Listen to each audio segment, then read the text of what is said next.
नवरात्रि के पावन अवसर पर शिव शक्ति की उपासना में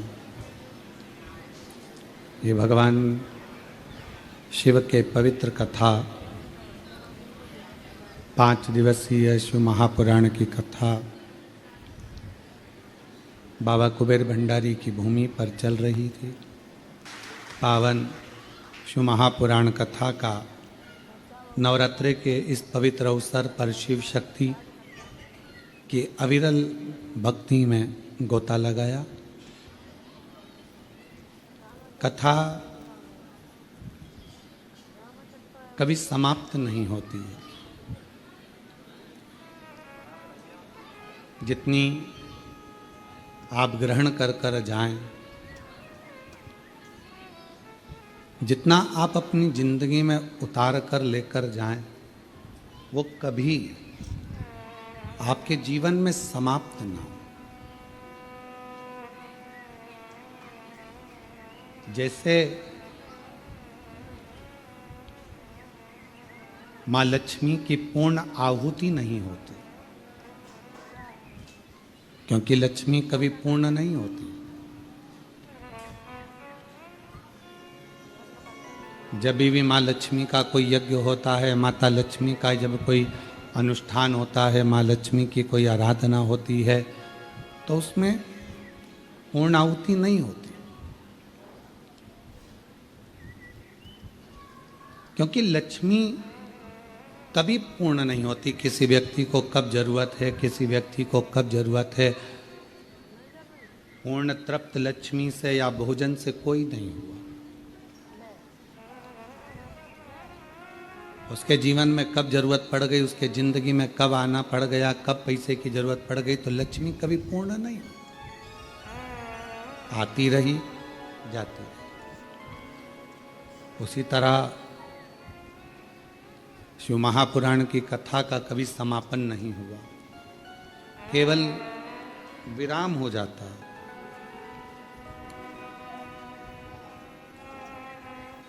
यहाँ विराम होगा, फिर कहीं चालू हो जाएगी, फिर विराम होगा, फिर चालू हो जाएगी, अविरल बहती।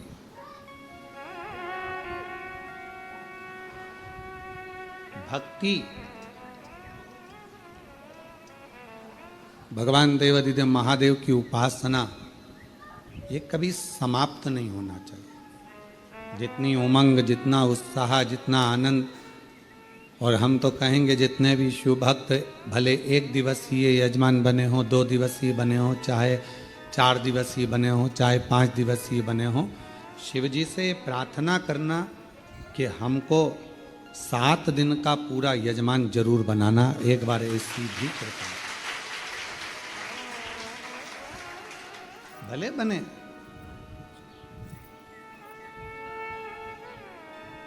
और जो कथा श्रवण कर रहे हैं वो आपस में भगवान से ये प्रार्थना करना कि 7 दिन नहीं, 5 दिन नहीं, तो 1 दिन का बनाना, और 1 दिन भी अगर आपने बना लिया तो हमें 7 दिन तक आप जरूर बनाओगे। ये विश्वास, ये भरोसा है। भक्ति, विश्वास, दृढ़ता, भरोसा ये कभी कम नहीं होना चाहिए। जितना जितना बढ़ा सकते हो भक्ति को, जितना जितना बढ़ा सकते हो विश्वास को, जितना जितना बढ़ा सकते हो श्रद्धा को, वो हमें फलित होगा।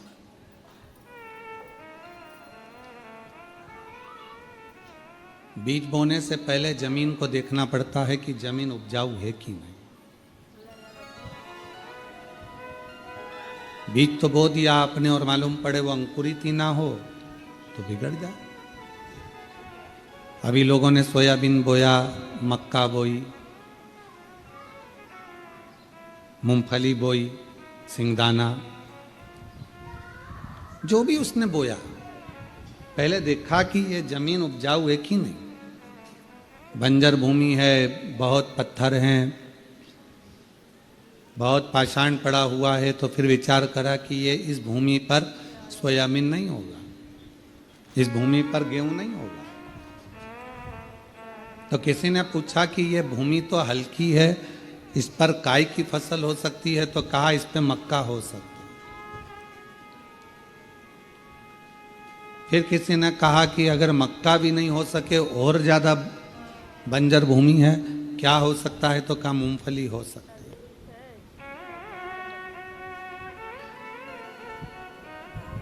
बहुत सारी चीजें। शिव पुराण भी यही कहती है, यदि आप फसल नहीं बो सकते, मतलब हृदय से भक्ति का संचार नहीं कर सकते, तो थोड़ा थोड़ा कथा को श्रवण कर लिया करो। और अगर इस जमीन पर कथा भी, इस मन रूपी भूमि पर कथा भी ना ठहरे, तो फिर थोड़ा थोड़ा भजन गुनगुला लिया करो। मक्का की खेती तो हो सकती है। और अगर मक्का भी ना हो, भजन भी ना गुनगुना सको, तो फिर कहा कि मूंगफली बो दो, मतलब एक लोटा जल लेकर शंकर के मंदिर जाना चालू कर दो, तो कुछ तो अंकुरित करना ये आपके ऊपर है। भूमि को क्लीन करना, भूमि को श्रेष्ठ बनाना, ये आपके ऊपर है। आप सभी को मालूम होगा, भगवान मैया यशोदा जी की गोद में जो खेले उनका नाम क्या था? भगवान कृष्ण। वसुदेव जी के जो लाडले रहे हैं उनका नाम है भगवान कृष्ण। राधा जी के जो प्रिय रहे हैं वो भगवान कृष्ण। रुक्मणी जी से जिनका विवाह हुआ है वो भगवान कृष्ण। कृष्ण का मतलब क्या? कृषि इति कृष्णः। किसी ने भगवान कृष्ण से पूछा कि तुम्हारी मैया ने तुम्हारा नाम कृष्ण रखा, गुरुदेव ने तुम्हारा नाम गर्गाचार्य बाबा ने कृष्ण रखा, क्यों रखा? तो कहा कृषि इति कृष्णा, मतलब किसान जमीन में बीज बोता है, फसल लेता है। भगवान कहते हैं मैं भी सभी के दिल में भक्ति का और प्रेम का बीज बोकर फसल लेता रहता हूं। मेरे भगवान कृष्ण भी बहुत बड़े किसान हैं। उनका नाम ही कह रहा है कृषि इति कृष्णा। मैं फसल बोता हूं, किसान जमीन में बोता है, मैं दिल में बोता हूं। ये बीज डालता है, मैं भक्ति डालता हूं। वो भी फसल को लेता है, मैं भी फसल को लेता हूं। अपने भक्त को तैयार कर लेता हूं और फिर वो भक्त फसल को अपने घर में रखता है। तो जब फसल घर में आती है तो उसका भोग सब करते हैं। उसी तरह घर में यदि एक शिव भक्त पैदा हो जाता है तो वो पूरी 71 पीढ़ियों को तार देता है। सब भोग करते हैं, सब भोग।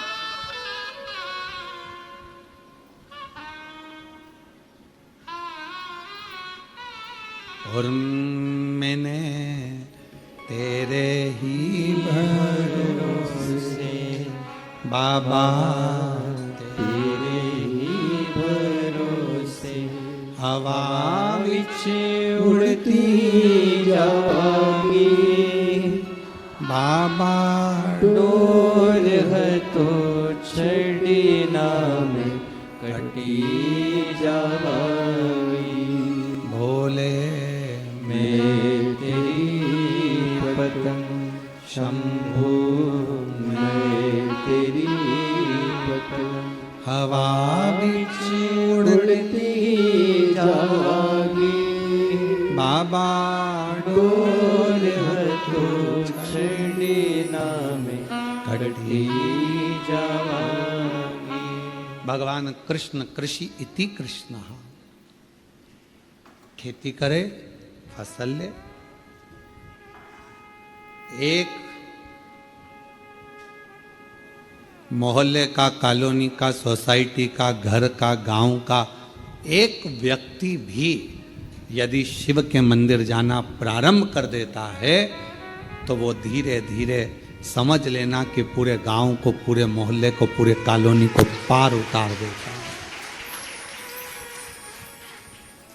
एक व्यक्ति श्री शिवाय नमस्तुभ्यम कहना प्रारंभ करता है, उसके मुख का दर्शन उसके गांव के लोग करते हैं तो वो भी पार उतरना प्रारंभ कर देता है। दरवाजे पर, दीपावली पर, दिवाली के समय पर पूरे घर की सफाई करो, पूरे घर को साफ करो, दरवाजा भी साफ करो, पेंटिंग भी करो, रंगाई भी करो, डेंटिंग भी करो, इंटीरियर भी करो, सारा साज सामान लगाओ, पर एक काम जरूर करना कि दीपावली पर बाजार से एक स्टिकर खरीद कर लेकर आना, श्री शिवाय नमस्तुभ्यम कर वो दरवाजे पर लगा देना, जिससे हमारे घर में जो प्रवेश करे वो पढ़ ले।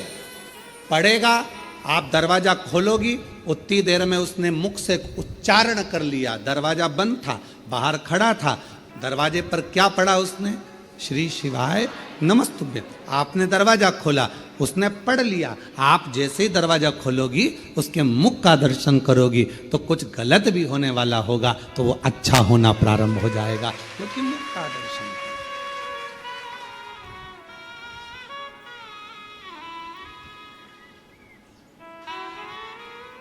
अपने घर के द्वार पर श्री शिवाय नमस्तुभ्यम दीपावली पर अवश्य एक स्टिकर लगा दो। कोई आएगा, दरवाजा खोलने से पहले वो पढ़ लेगा, क्योंकि जिसका घर होता है उसको पढ़ा जाता है। श्री भानु प्रताप जी का, राम किशन जी का, हरि प्रसाद जी का, नारायणी बाई जी का इनका मकान है, कमलाबाई जी का इनका मकान है, तो उसी तरह नाम पड़ेगा श्री शिवाय नमस्तुभ्यम। आप दरवाजा खोलोगी, उतनी देर में उसने पढ़ लिया। पढ़ा, कुछ गलत सूचना देने भी आएगा ना, और आपने उसका मुंह का दर्शन कर लिया, तो वो गलत भी अच्छा होना प्रारंभ हो जाएगा, बेकार नहीं होगा, कुछ श्रेष्ठ हो।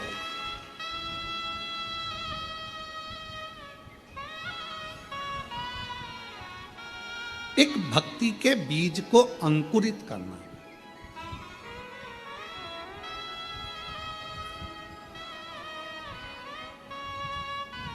कथा में कहा था, एक बेलपत्र के वृक्ष के नीचे एक बेलपत्र में 68 करोड़ तीर्थ होते हैं।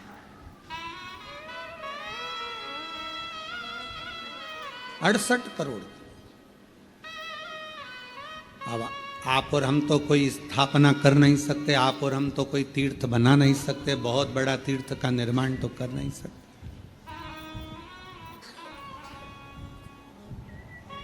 क्यों? आपने देखा होगा, लोग मठ मंदिर बनाते हैं तो ऐसी जगह पर बनाते हैं जहां लोग आते रहे। जैसे वृंदावन में किसी को मंदिर बनाना है, मठ बनाना है, आश्रम बनाना है, तो सोचते ब्रज में बनाओ। क्यों? क्योंकि ब्रज में कोई आएगा तो भूल से अपने आप ही आएगा। अवध में बनाओ, अवध में आएगा तो अयोध्या में जो आएगा तो अपने आप ही। चित्रकूट बनाओ, चित्रकूट में कोई आएगा अपने आएगा। उज्जैनी बनाओ, महाकाल कोई आएगा अपने आएगा। ओमकारेश्वर बनाओ, कोई आएगा अपने आएगा। हरिद्वार बनाओ, कोई आएगा अपने आएगा। पर सारे तीर्थों से हटकर एक धाम, कुबेरेश्वर धाम, जहाँ बाबा स्वयं अगर बनाना होता, कोई हमसे कहे कि गुरुजी आप वृंदावन बना लेते, ओमकार बना लेते, उज्जैनी बना लेते, पर बनाने वाला विषय नहीं है। यहाँ तो कंकर में शंकर बसता है अपने आप। ये तीर्थ है जहाँ लोग भाव से आते, यहाँ लोग दिल से आते।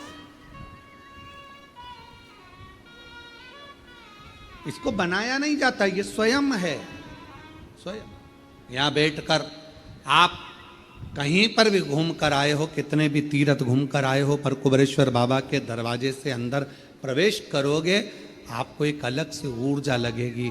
देखते देखते देखते आनंद के साथ अब जब बैठकर 108 बार श्री शिवाय नमस्तुभ्यम कहोगे, बाबा को एक लोटा जल चढ़ाओगे, दिल से कंकर शंकर की पूजन करोगे, रुद्राक्ष हाथ में लोगे, एक अलग से ऊर्जा अपने अंदर एकत्रित होगी अंदर।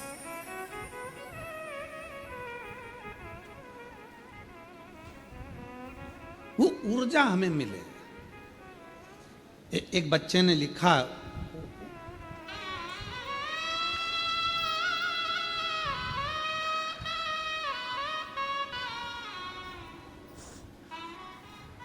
उसने अपने दिल की बात लिखी है, अन्यथा न लीजिएगा, ठीक है। कोई अपने अवगुण को जब किसी के सामने, गुण तो सब बताते हैं, अवगुण कौन बताता है? पर कोई अपने अगर अवगुण को बताता है तो उसको श्रेष्ठ मानना चाहिए कि उसने अपने अवगुण गिने।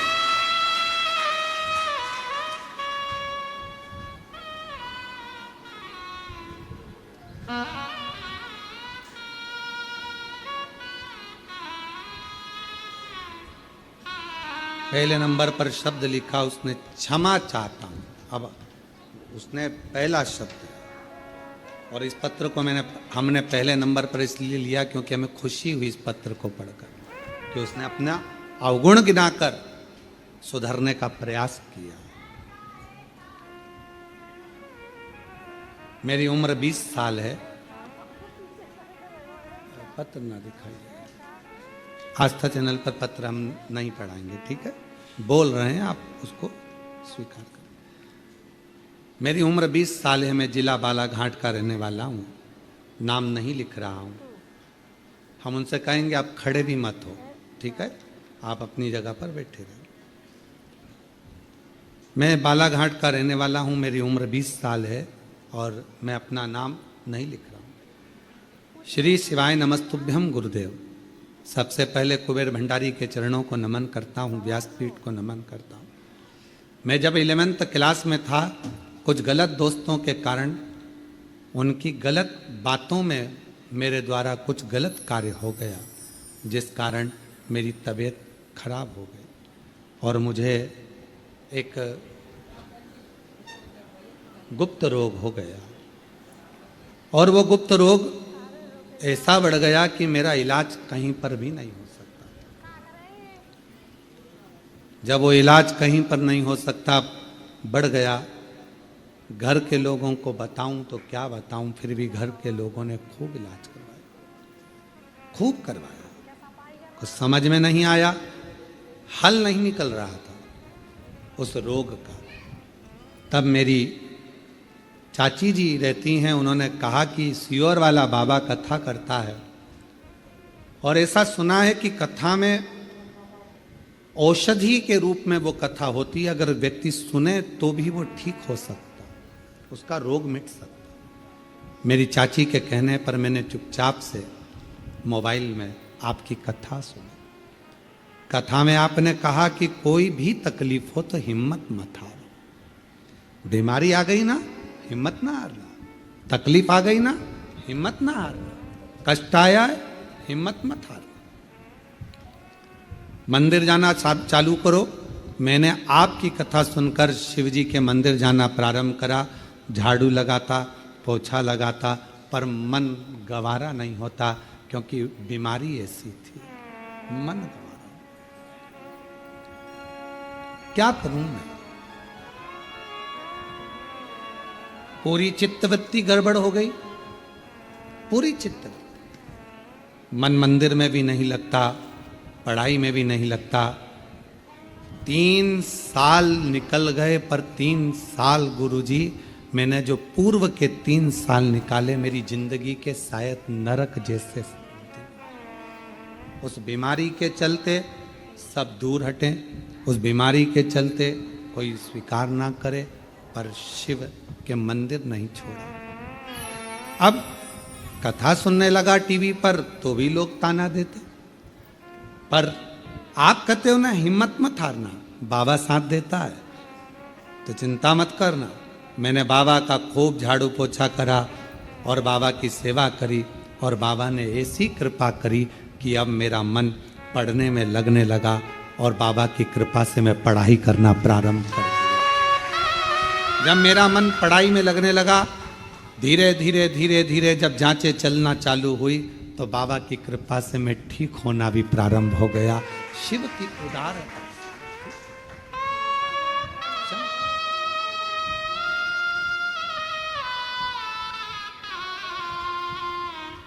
आज केवल बाबा को प्रणाम करने के लिए आया हूं कि मुझे बाबा ने बहुत बल दिया और मुझे स्वस्थ किया।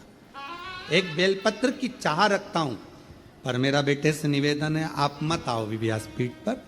हम जब कक्ष में पहुंचे, आप आकर बेलपत्र हमसे लेकर चले जाना, हम दे देंगे पत्र। बालक लिखता है मेरी पूरी जिंदगी अगर मैं भगवान शिव को दे दूं तो कम नहीं, क्योंकि उसने मुझे पूरा ठीक कर दिया। शिव को मेरा बेटों से निवेदन है, मेरा बेटियों से भी निवेदन है, आप अपने मित्रों से मित्रता उतनी रखें जितनी जरूरत है। इस बेटे से पूछूंगा, जब मित्र साथ थे और तुम्हारा शरीर जब बेकार हो गया तो कोई मित्र तुम्हारे साथ खड़ा हुआ? सबने साथ छोड़ दिया, सब। आज की वो मित्रता नहीं है कि आप सोचो कि कृष्ण और सुदामा की मित्रता होगी। आज की वो मित्रता नहीं है कि आपको लगे कि कर्ण और दुर्योधन की मित्रता होगी। आज की मित्रता वो नहीं है कि अर्जुन और भगवान कृष्ण की मित्रता होगी। आज की मित्रता तो केवल आपके द्वारा धन है, उसका भोग करना है, आप श्रेष्ठ हो, आपका भोग करना है, उसके बाद आपको लात मारकर बाहर कर दें। सतर्क हो जाए मेरे बेटा बेटियां, सतर्क।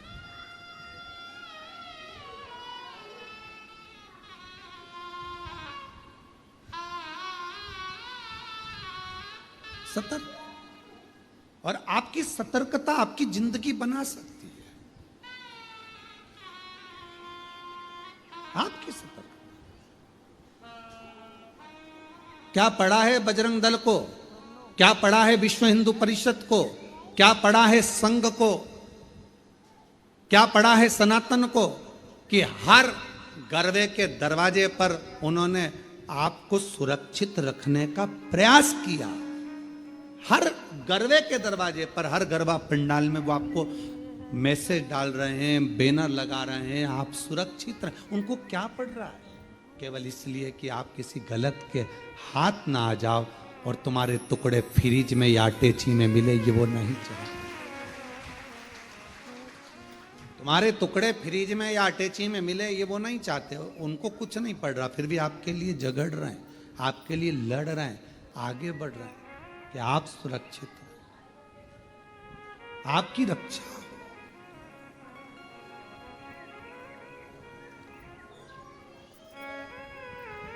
एक एक की रक्षा के विषय हेतु वो आगे बढ़े। महाराज,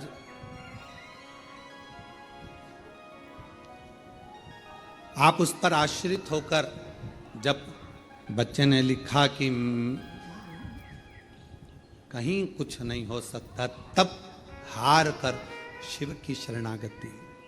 क्या करा? केवल शंकर के मंदिर में झाड़ू पोछा और बाबा को नमन प्रणाम।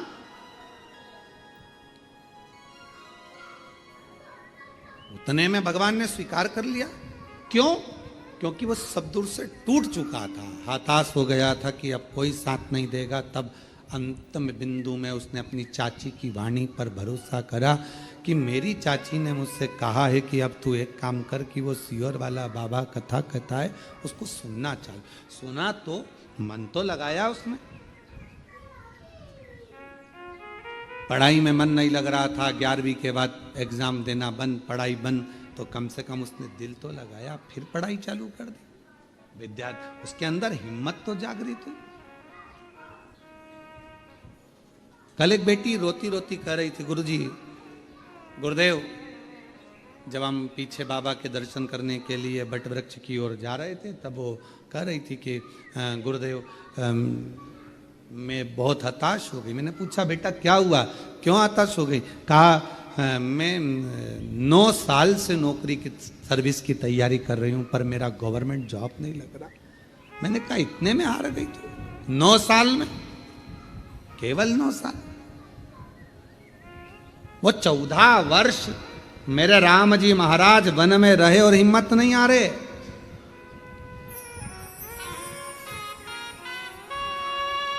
और तू 9 वर्ष में हार गई बेटा। और मेहनत कर, और विश्वास से कहता हूं कि एक दिन कुबेरेश्वर बाबा के दरवाजे पर आकर तू भी पत्र लिख कर जाएगी और कहेगी कि मेरी नौकरी लगी। हिम्मत नहीं हारना हमको।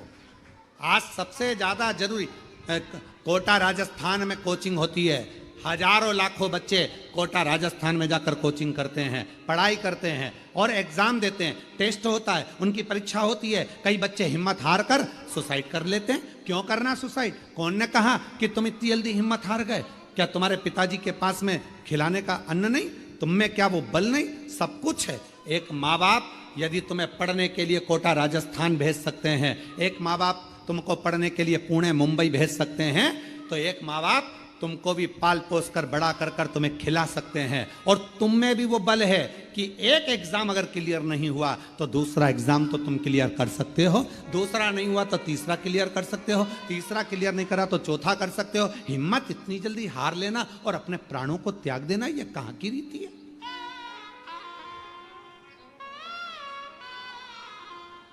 अपनी हिम्मत को मत हारो, अपने विल पावर को कभी कमजोर मत होने दो। कितनी सुंदर कथा है। माँ दुर्गा भवानी के 9 रूपों में आती है एक माँ चंद्र घंटा की कथा। कौन सी माता है? चंद्र घंटा। कब की कथा है ये? चंद्र घंटा माता की कथा वर्णन करती है कि माँ का ये रूप कब प्रकट हुआ, कब, किस जगह पर प्रकट होता है मां चंद्र घंटा का ये रूप? ये उस समय की कथा है जिस समय पर भगवान शंकर मां पार्वती को ब्याहने के लिए जा रहे हैं, शादी हो रही। शिव जी दूल्हा बने हैं, मां पार्वती जी दुल्हन बनी। भगवान ओघड़दानी दूल्हा बनकर चले और पार्वती जी दुल्हन। खूब सारे भगवान शिव जी को श्रृंगार करने वाले ढेरों आए। इंद्रदेव ने कहा ऐसा श्रृंगार करो, इंद्राणी बोलती है ऐसा करो, लक्ष्मी जी बोलती हैं ऐसा करो, नारायण बोलते हैं ऐसा करो, ब्रह्मा जी बोलते हैं ऐसा करो, ब्रह्माणी बोलती है ऐसा करो। खूब सारे पार्लर वाले आए पर शिव जी का श्रृंगार नहीं हो पाया, शिव जी का श्रृंगार नहीं हो पाया। इतना जल्दी मेरे भोले बाबा तैयार नहीं होते। कभी कभी तुम्हारे घर में छोटे से लाडले ठाकुर जी, कल्लू जी, छोटे से भगवान हैं, आप उनको मुकुट पहना रहे हो वो गिरा रहे हैं, आप उनको बांसुरी रख रहे हो गिरा रहे हैं, आप उनको कपड़े पहना रहे हो वो पहन नहीं रहे। कभी कभी आप उनका श्रृंगार कर रहे हो वो टूट जा रहा है। कभी कानों का पहनाते हो तो एक कान का निकाल देता, कभी तिलक लगाते हो तो तिलक गिरा देता, कभी नगबेसर पहनाते हो नगबेसर गिरा देता। आप इतने परेशान हो जाते हो कि आखिरी में जम के चिपका देते हो। बोलो बोलो सही है कि गलत है? अब की बार तुमने उठाया जम के चिपका दिया, तुम कितनी भी जम के चिपका दो वो थोड़ी देर बाद फिर गिर गया, फिर गिर गया।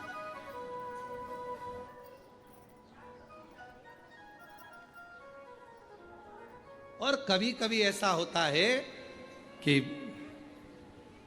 1, 2 मिनट, 5 मिनट, 10 मिनट में पूरा श्रृंगार हो जाता। कभी कभी तो परेशान कर दे, कभी कभी श्रृंगार कर। क्यों? आपके अधीन नहीं, वो अपनी मर्जी से तैयार होते हैं और अपनी मर्जी से ही आनंद पाते हैं। अपनी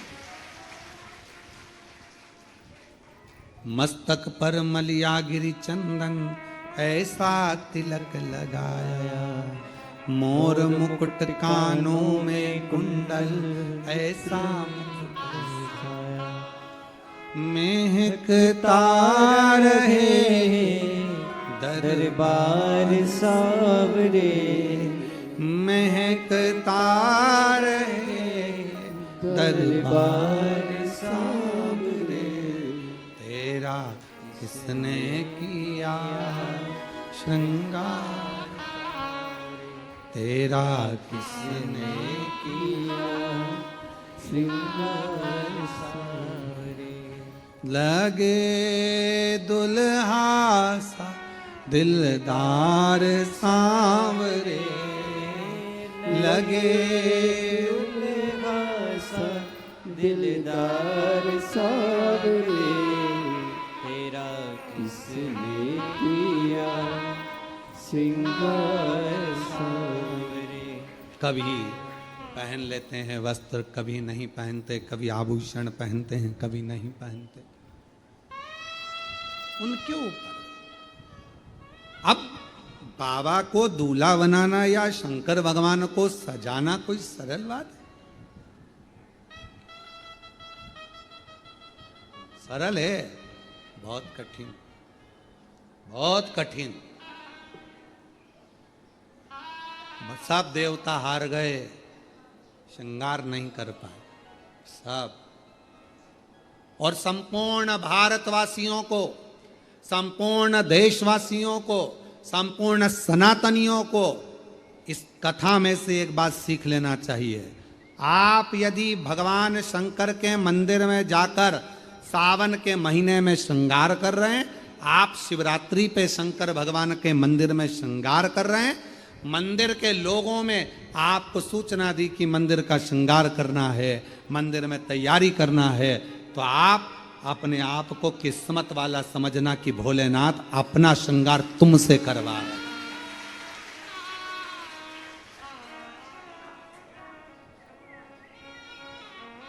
भोले बाबा आपसे श्रृंगार करवा रहे हैं।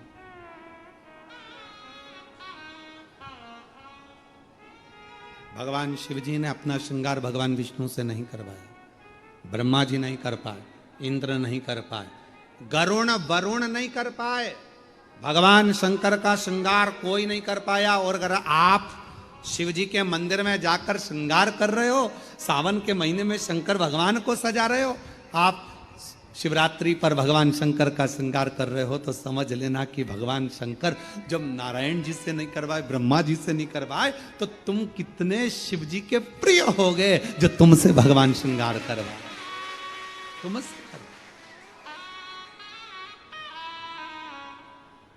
और वो कितना मस्तक पर मलिया गिरी चंदन ऐसा तिलक लगाया। बाबा अगर आप सज रहे हो और हमसे सजवा रहे हो, तो ये तो हम पर आपकी करुणा, हम पर कृपा है। पर किसी किसी को अहंकार आ जाता है, मंदिर में तैयार करते करते किसी किसी को अभिमान आ जाता है, अगर मैं मंदिर नहीं गया तो श्रृंगार नहीं होगा। कई कई माताएं नहीं कह देती, मैं मर गई ना उस दिन मालूम पड़ेगा, तो मर जा। अभी देख लेते, ऐसे मरने से काम नहीं चलेगा। मैं अगर दुकान नहीं गया तो दुकान नहीं चलेगी, मैंने ये काम नहीं किया तो मेरा ये नहीं होगा, मेरा ये काम नहीं हुआ। अरे भाई, कई लोग कहते गौतम मैं हूं जो मंदिर में श्रृंगार कर देता हूं, सावन के महीने में मैंने कैसा श्रृंगार करा, शंकर जी को कैसा सजाया, मंदिर में रंगोली मैंने डाली, मंदिर में ये काम मैंने करा, गौतम मैं हूं जो श्रृंगार कर रहा हूं, मैंने करा। अरे भाई, भगवान नारायण से नहीं करवा पाए, ब्रह्मा जी से नहीं करवाए, इंद्र से नहीं करवाए, तेर से करवा रहे हैं। समझ लेना कि तू भगवान के करीब है। अहंकार मत आने देना, अभिमत्ता नहीं आने देना, अहमता में मत फूल जाना।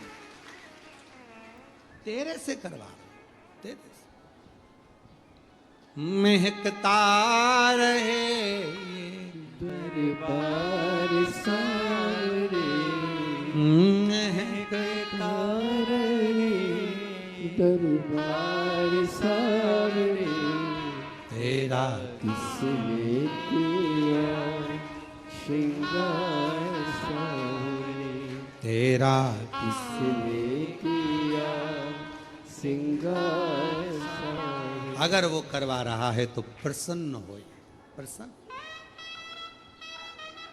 इतनों में हमको छाटा उसने, नहीं हुआ श्रृंगार ब्रह्मा जी से, नहीं हुआ श्रृंगार भगवान विष्णु जी से, नहीं हुआ श्रृंगार किसी से। तब भोलेनाथ जी से पूछा कि अब क्या होगा, क्या करें। शंकर भगवान बोले काल भैरव को बुला लो, इससे जोरदार ब्यूटी पार्लर कोई नहीं जानता। अब काल भैरव नाम सुनते से ही लोगों की हालत ढीली हो जाती है। काल भैरव, बटुक भैरव, ओहो बाल भैरव, नाम सुने तो आदमी के आगे आधे से ज्यादा के पसीने छूट जाते। काल भैरव, भयंकर रूप, बड़े विकराल नयन, दंत, स्वरूप काला, भयंकर बाल, त्रिपुंडा लगा हुआ। अब इतना तो ये तुमने देखा होगा, ब्यूटी पार्लर वाले जितने भी होते हैं पहले खुद का श्रृंगार करते हैं। जब वो ही सुंदर नहीं होंगे तो दूसरे को क्या खाक सुंदर बनाएंगे। पहले स्वयं बोला सही है कि गलत है। पहले उनको खुद का श्रृंगार करना पड़ता है, एकदम बढ़िया लाइन वन खींच के डब्बा मब्बा भरो, फिर यहाँ से नीली पीली हो जाओ, फिर बढ़िया धागे से